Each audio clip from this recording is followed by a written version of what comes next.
Injil itu adalah kekuatan Allah. Orang pasti bingung. Kok Injil kekuatan Allah?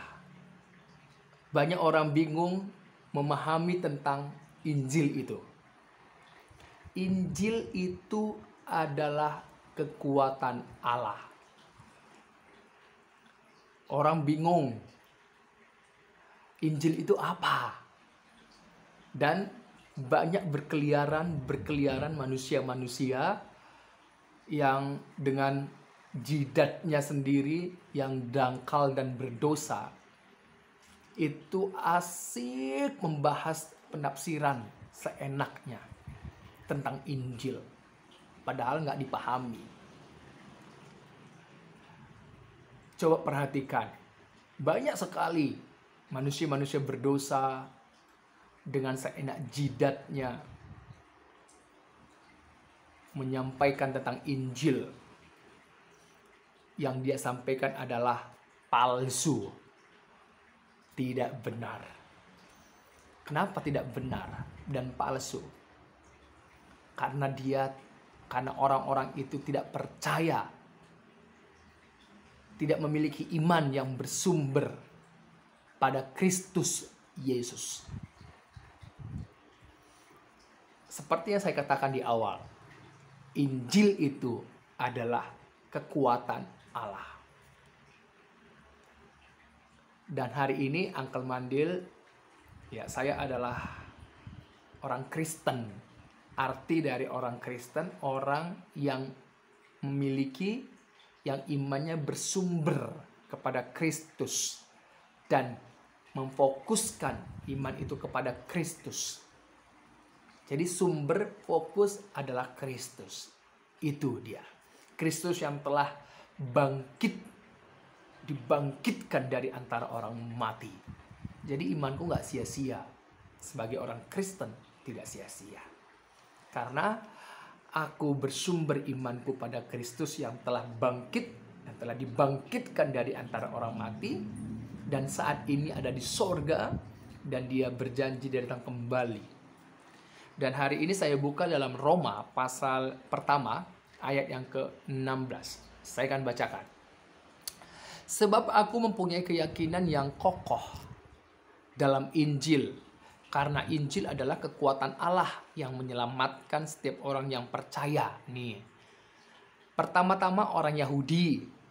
Ya, karena keselamatan datangnya dari orang Israel, orang Yahudi. Yang seperti yang dikatakan oleh Yesus ketika berbicara dengan perempuan Samaria di pinggir sumur. Kemudian tetapi juga orang Yunani. Nah, orang Yunani ini melambangkan kepada bangsa-bangsa, ya, bangsa-bangsa lain. Orang Israel, bangsa orang Yahudi, bangsa Israel, kemudian Yunani melambangkan bangsa-bangsa lain di luar dari Israel. Nah, ayat yang ke-17, sebab di dalamnya nyata kebenaran Allah yang bertolak dari iman dan memimpin kepada iman.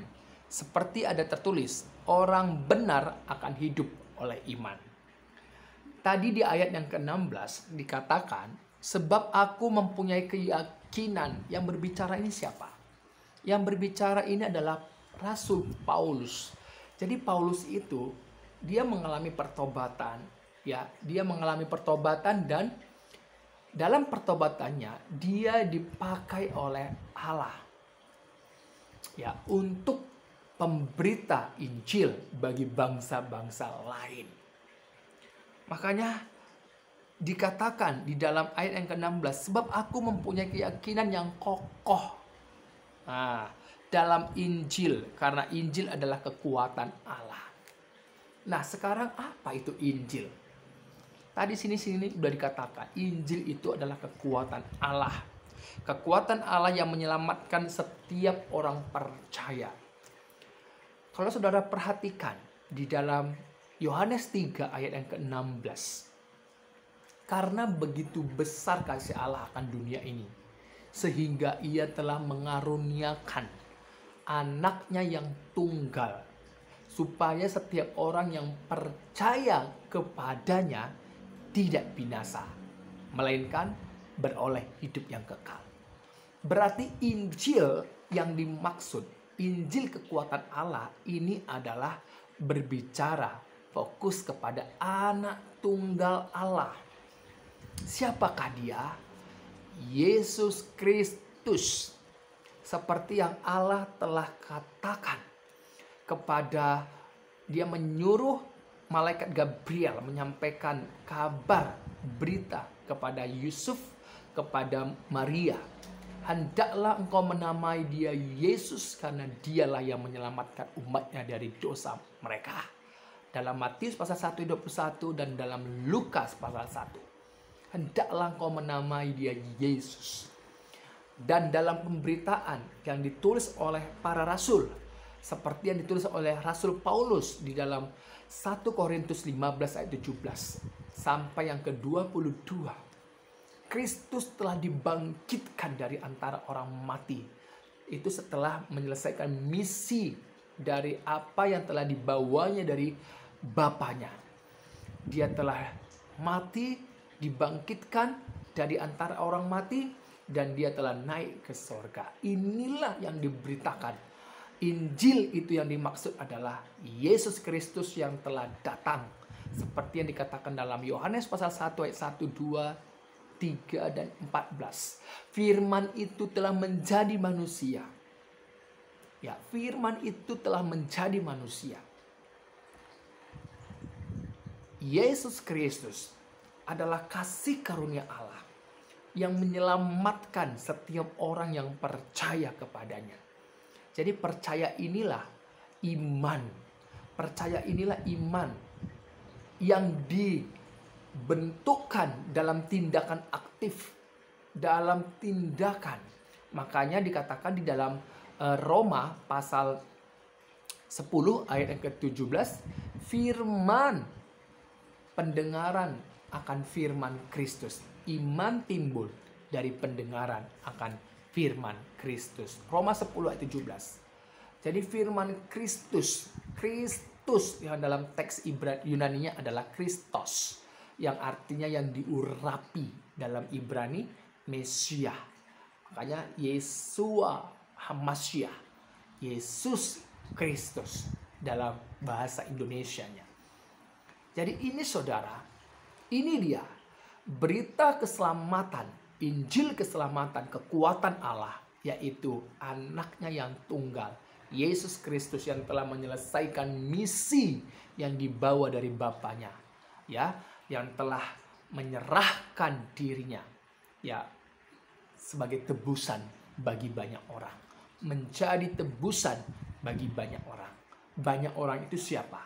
Orang-orang yang percaya, orang Kristen, orang yang imannya bersumber pada Kristus, yang mengarahkan kepada Kristus. Itulah iman yang benar, iman yang hidup. Makanya orang benar hidup oleh karena iman. Seperti yang dikatakan dalam Roma pasal pertama ayat yang ke-17 tadi, bahwa orang benar hidup oleh karena iman. Oleh karena iman. Orang benar akan hidup oleh iman. Dan di dalam penulisan surat dalam Ibrani pasal 11 ayat 1, ayat yang keempat, ya, kalau kita lihat, tanpa iman tidak mungkin orang berkenan kepada Allah. Jadi kalau kita berkata percaya mengenal Allah, kalau tidak memiliki iman yang bersumber kepada Kristus, yang tidak mengarah kepada Kristus, engkau pendusta. Karena iman yang benar, orang yang mengenal Allah, orang yang percaya kepada Allah adalah orang yang imannya bersumber kepada Kristus Yesus, yang mengarah kepada Dia. Sebab inilah yang ditetapkan oleh Allah, bahwa siapa yang melihat anak, yang percaya kepada anak, dialah yang mempunyai hidup yang kekal. Haleluya. Puji Tuhan. Jadi seperti yang dikatakan oleh Paulus dan juga para rasul lainnya, di mana jikalau ada orang yang menyampaikan Injil palsu atau berita keselamatan di mana tidak berfokus kepada Kristus Yesus yang menjadi sumber, maka terkutuklah dia. Jadi mau itu malaikat, mau itu para rasul, mau itu siapapun yang menyampaikan Injil-Injil lain. Jadi Injil-Injil lain itu artinya yang menekankan keselamatan bisa diperoleh di luar dari Kristus. Artinya keselamatan jiwa, itulah yang terkutuk.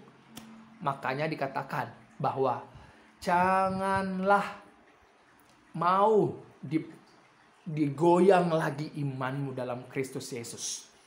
Saudara, iman yang benar adalah iman yang bersumber kepada Kristus. Sebab iman timbul dari pendengaran firman Kristus yang telah hadir menjadi manusia. Firman itu yang telah menjadi manusia, yang telah menyelesaikan misinya, yang telah mati, dibangkitkan ya pada hari ketiga, bangkit dan dibangkitkan dari antara orang mati. Dia telah hidup naik ke sorga, ya, dan dia berjanji akan datang kembali kedua kalinya. Haleluya. Jadi ini saudara, jadi Injil kekuatan Allah itu yaitu berbicara mengenai firman-Nya yang telah menjadi manusia, yaitu Yesus Kristus yang adalah sumber iman kita, fokus iman kita. Makanya kita dipimpin oleh iman. Oleh iman engkau dibenarkan. Iman yang bersumber kepada Kristus, yang mengarah kepada Kristus, itulah yang membenarkan hidupmu. Di dalam Korintus pasal, coba kita buka ya, 2 Korintus 5 ayat 21. Dia yang tidak mengenal dosa telah dibuatnya menjadi dosa karena kita, supaya dalam dia kita dibenarkan oleh Allah. Jadi kita dibenarkan oleh Allah di dalam dia, yaitu siapa? Yesus Kristus. Puji Tuhan. Jadi Injil keselamatan, kekuatan Allah itu adalah Yesus Kristus, anak tunggal Allah Bapa. Dan keselamatan tidak ada di dalam siapapun kecuali di dalam Tuhan Yesus Kristus. Makanya orang yang benar, artinya orang yang benar adalah orang yang di dalam Yesus Kristus, yang sumber imannya Kristus Yesus, yang mengarah kepada Yesus Kristus, akan dipimpin oleh iman itu juga. Dan dikatakan iman timbul dari pendengaran akan firman Kristus. Dalam Yohanes pasal 17 ayat 17, firman-Mu adalah kebenaran. Jadi puji Tuhan saudara ya. Puji Tuhan. Jangan lagi mau digeser imanmu ya dari Tuhan Yesus Kristus. Jangan. Yesus Kristus adalah sumber iman kita yang mengarah kepada Dia. Jadi bersukacitalah, dan orang yang kehilangan nyawanya karena Kristus, karena berita kabar baik Injil itu, Yesus Kristus, dia memperolehnya. Itu yang Tuhan Yesus katakan. Puji Tuhan, Tuhan Yesus memberkati.